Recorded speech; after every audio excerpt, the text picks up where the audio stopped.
Hello tout le monde, c'est Jonas, j'espère que vous allez bien. On se retrouve pour l'épisode 3 de My Stepmom Dagger is my ex, pardon. Cet épisode était un bon épisode très humoristique. On ouvre l'épisode sur Aya, plus jeune d'1 an, avec sa boîte à trésors. Sa boîte à trésors, c'est tout ce que Mizuto lui a offert. Et il y a une gomme, il y a une canette, il y a plein de trucs dedans. Et après générique, on la retrouve dans son lit, dans la même position, en train de renifler un caleçon. C'est très drôle parce que justement, il y a ce parallèle, ces deux choses qui appartiennent à Mizuto. Et donc elle le renifle et puis elle part dans la en mode ouais, mais s'il sait, il y aura un gage. Elle l'imagine totalement en mode sadique, ce qui peut être le cas hein, s'il n'y avait pas eu un quiproquo dans l'épisode. Mais en mode, ouais, il lui met une fessée avec, vous savez, les trucs en fer, les règles en fer. Mais ouais, donc elle est incroyable. Déjà le début d'épisode, j'étais en mode, ok, c'est bon, tu m'as explosé. Donc elle repense justement en règle, au fait qu'il peut lui donner une ordre et tout. Ça l'a stressé. Donc elle a préparé un plan pour pouvoir rendre le caleçon. Ça se passera pas bien. Hein. Le plan va échouer très rapidement. Car en fait, au moment où elle n'entend plus d'autre bruit, elle va pour aller rendre le caleçon. Elle tombe en face à face avec. Et lui tient un soutien-gorge dans sa main. Donc tu dis, oh putain, les deux ils sont pires. En fait, il n'y a aucun des deux qui est récupérable. En fait, non.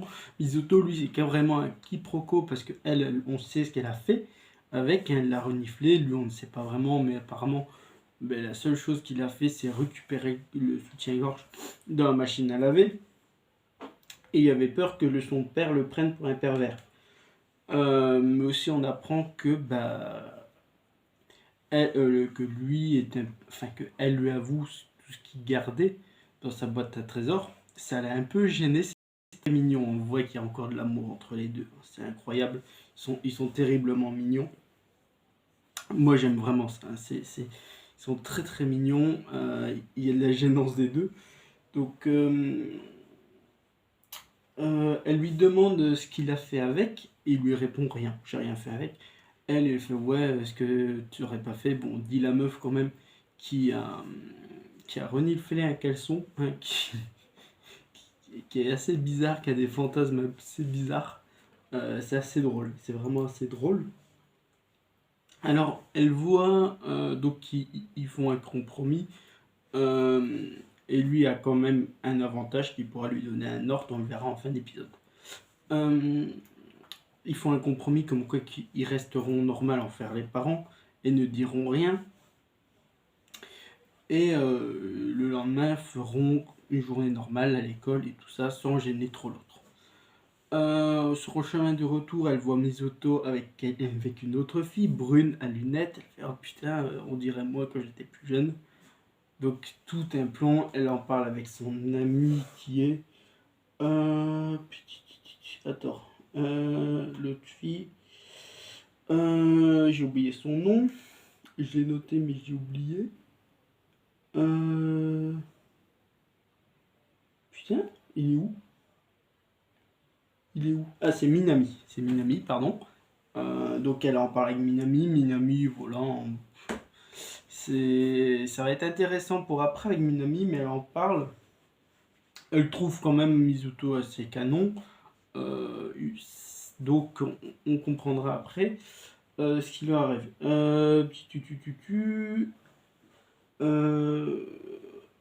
Donc elle retourne chez elle et elle voit qu'il y a des chaussures de filles.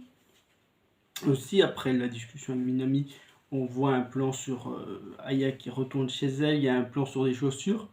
Elle téléphone à Mizuto lui disant ouais, est-ce que tu peux faire une tâche pour moi parce qu'au final je peux pas le faire, c'est un mytho, hein, elle l'a fait. Mais vu qu'elle était dans la maison, alors elle se cache dans sa chambre, elle entend une porte claquer, elle va voir en se disant je vais dire à une fille qu'il ne faut pas suivre un garçon n'importe où. Et elle tombe en face à face avec Mizuto, Ce qui fait qu'il y a encore un quiproquo. Et il y a cette scène avec les chaussures, il fait ouais mais tu viens de les prendre? Non, il y avait des chaussures. Et il y a, il y a justement encore des quiproquos, il fait ouais je suis fatigué. Et lui fait ah mais qu'est-ce que t'as fait dans ta chambre? Il dit je te répondrai pas. Il y a un moment où il fixe une chaise puis il rentre dans sa chambre. Aya dans sa chambre se remettra en question, est-ce que je suis toujours amoureux de lui, qu'est-ce qui va pas chez moi? Enfin elle le dit pas exactement mais on le comprend. Alors on a un flashback d'une fille, cheveux noirs, à lunettes, qui va voir Misoto, et qui lui dit ouais est-ce que tu veux devenir mon copain et mon futur mari? Alors cash direct. Misoto fait je sais pas, on se connaît pas, et après on voit que c'est Minami qui retire ses lunettes et sa perruque. Au final il fait ouais mais est-ce que tu m'aimes? Je comprends pas pourquoi tu veux te marier. Elle veut juste être la belle-sœur d'Aya, c'est très mignon. Et elle part dans un délire oui je voudrais l'habiller comme ça, en tenue japonaise et tout ça. On resterait liés. Et en fait on voit tous les moments où elle l'a entre guillemets harcelé pour se marier, et elle fait un moment de toute façon je finirai par habiter ici et dormir dans la chambre de Aya. Je me demande si c'est pas un petit côté lesbien dans le truc, délire japonais lesbien, car elle est vraiment à fond sur Aya. Euh, Après il y a tout le flashback, il en parle à son ami Kawanami, qui était le garçon qui voulait draguer Aya, que Misoto a mis à sa place et tout. Donc on comprend que voilà, alors il lui explique le passé de Minami, comme quoi qu'en fait elle est juste un peu tarée, elle est surprotectrice, qu'elle demande beaucoup d'attention, et qu'en fait elle avait un garçon il y a quelques années, mais elle s'en occupait tellement qu'elle a fait une dépression, qu'elle est partie se faire hospitaliser, donc tu comprends qu'elle est un peu tarée. Euh, donc on s'attend, hein, Kanawami dit à Mizuto voilà ce que tu devrais faire avec Aya. On comprend qu'il lui dit que il devrait lui rendez-vous, comme ça elle lui foutrait la paix. Et Mizuto va toquer à la porte de Aya. Il toque à la porte. Il fait ouais j'aurais besoin, j'utilise mon gage sur toi. Elle fait ouais. Alors fait quel gage? Il répète l'histoire de quels sont, qui est très drôle. Ah, elle fait ah ouais bon c'est quoi ton gage? Je voudrais avoir encore avec toi demain. Ça s'unit là-dessus. C'est assez drôle. C'est assez drôle parce qu'il y a encore ce côté amoureux, même si ben, maintenant ils sont. Alors, c'est pas des frères et sœurs par alliance, donc ça fait que ils peuvent se marier officiellement au Japon. Euh, mais voilà, c'est assez drôle, c'est un animé qui est vraiment assez drôle. Moi je vous le conseille, j'adore cet animé. Euh, donc voilà. Je pense qu'au final ils remettront ensemble, il y aura une révélation en fin de saison, je pense, avec les parents.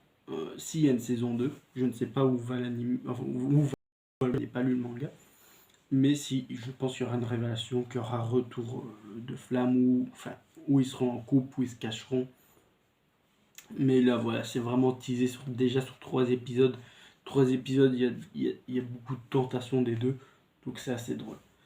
Ben, j'espère que cette review vous aura plu. N'hésitez pas à vous abonner à mon Twitter, Instagram et sur la chaîne YouTube. N'hésitez pas à mettre un pouce bleu et on se retrouve pour de prochaines vidéos. Bye tout le monde, c'était Jonah. Des bisous. À la prochaine.